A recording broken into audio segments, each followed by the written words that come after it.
श्रीमद् भगवत गीता से 11 सीख संपूर्ण सार। गीता में भगवान श्री कृष्ण ने रणभूमि में अर्जुन को जो ज्ञान दिया था वह गीता में बताया गया है। गीता में कुल 18 अध्याय हैं और उन सभी का अपना अलग अलग महत्व है। आइए जानते हैं गीता के पहला अध्याय का महत्व क्या है। गीता के 11 अध्याय के पाठ का लाभ और महत्व। श्री गीता उपनिषदों का सार है। महाभारत युद्ध के समय रणभूमि में भगवान श्री कृष्ण ने अर्जुन को जो ज्ञान दिया था वह गीता में बताया गया है। गीता में ऐसी बहुत सी बातें हैं जो मनुष्य को जीवन की कई कठिनाइयों को आसान बनाती है। इतना ही नहीं, गीता पढ़ने पर मनुष्य को बहुत सी नई जानकारियां भी मिलती है। साथ ही हर अध्याय के नियमित पाठ का अपना लाभ और महत्व है। भगवान शिव ने देवी पार्वती को गीता के पहले अध्याय के पाठ का महत्व जो बताया है वही यहाँ आपके लिए प्रस्तुत है। लेकिन गीता के पहले अध्याय के महत्व को जानने से पहले जान लीजिए श्रीमद् भगवत गीता के प्रथम अध्याय की खास बातें। गीता के पहले अध्याय का नाम अर्जुन विषाद योग है। इस अध्याय में कुरुक्षेत्र के मैदान में उपस्थित बंधुओं और संबंधियों को सामने देखकर अर्जुन के मन में उठे विषाद और मनस्थिति का वर्णन किया गया है, जिसे संजय धृतराष्ट्र को बताते हैं। गीता 11 अध्याय का महत्व। एक समय पार्वती जी ने पूछा है, महादेव जी, किस ज्ञान के बल पर संसार के सब लोग आपको शिव कहकर पूछते हैं? मृगछाला ओढ़े और अपने सभी अंगों में शमशान की विभूति लगाएं, गले में सर्प और नर मुंडों की माला पहने हुए हो। इनमें तो कोई भी पवित्र नहीं, फिर आप किस ज्ञान से पवित्र माने जाते हैं? तब महादेव ने उत्तर दिया कि हे प्रिय सुनो, मैं गीता ज्ञान को अपने हृदय में धारण करने से पवित्र माना जाता हूँ। इस ज्ञान से मुझे बाहर के कर्म नहीं व्यापते। तब पार्वती जी ने कहा कि हे भगवान, जिस गीता ज्ञान की आप ऐसी स्तुति करते हैं उसके श्रवण करने से कोई कृतार्थ भी हुआ है? महादेव ने उत्तर देते हुए कहा कि इस ज्ञान को सुनकर बहुत से जीव कृतार्थ हुए हैं और आगे भी होंगे।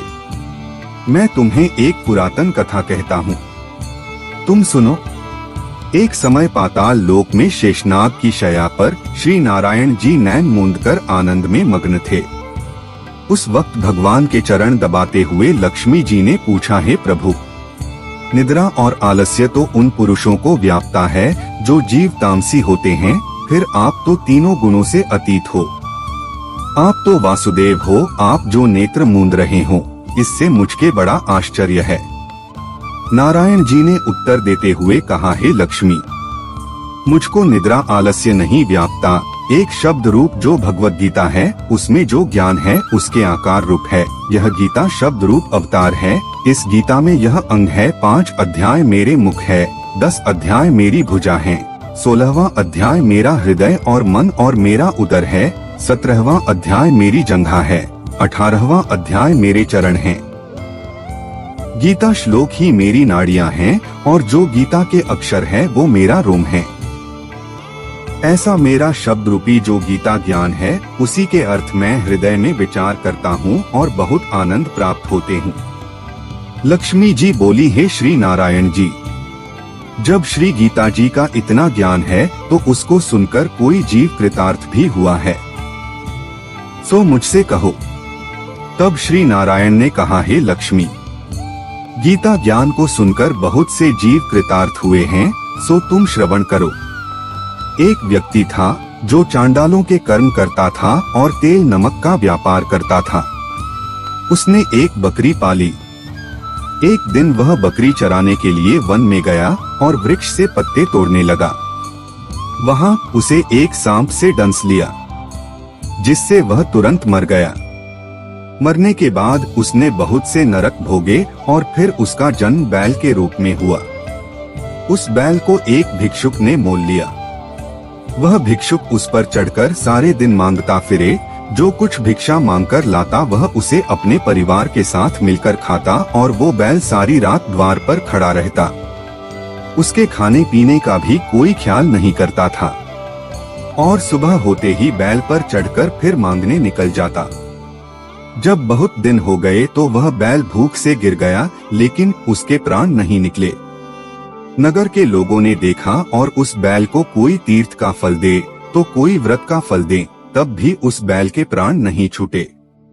एक दिन गणिका आई, उसने लोगों से पूछा यह कैसी भीड़ है, तो उन्होंने कहा कि इसके प्राण नहीं निकलते, अनेक पुण्यों का फल दे रहे हैं तो भी इसकी मुक्ति नहीं होती। तब गणिका ने कहा कि मैंने जो कर्म किया है उसका फल मैंने इस बैल को दिया है। इतना कहते ही बैल की मुक्ति हो गई। तब बैल ने एक ब्राह्मण के घर जन्म लिया। पिता ने उसका नाम सुशर्मा रखा। उसके पिता ने उसे पढ़ाया लिखाया। उसको अपने पिछले जन्म की सुध थी।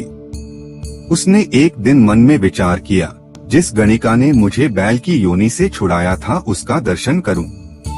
विप्र चलते चलते गणिका के घर गया और कहा, आप मुझे पहचानती हैं? गणिका ने कहा, मैं नहीं जानती, तुम कौन हो? तब उसने कहा कि मैं वही बैल हूँ जिसको आपने अपने पुण्य दिए थे। तब मैं बैल की योनि से छूटा था। अब मैं विप्र के घर जन्म हूँ। आप अपना पुण्य बताएं। गणिका ने कहा कि मैंने अपने जाने पुण्य नहीं किया, परंतु मेरे घर एक तोता है। वह रोज सवेरे कुछ पढ़ता है।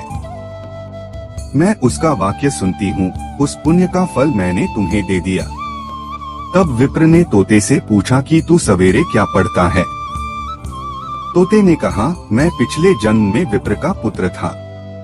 मेरे पिता ने मुझे गीता के पहले अध्याय का पाठ सुनाया करते थे। एक दिन मैंने गुरु से कहा कि मुझको आपने क्या पढ़ाया है? तब गुरुजी ने मुझे शाप दिया कि तू तोता बन जा। इसके बाद से मैं तोता बन गया। एक दिन बहेलिया मुझे पकड़ ले आया और एक विप्र ने मुझे मोल ले लिया। वह विप्र भी अपने पुत्र को गीता का पाठ सिखाता था। तब मैंने भी यह पाठ सीख लिया। उसी दिन विप्र के घर में चोर घुस गए। उन्हें धन तो प्राप्त न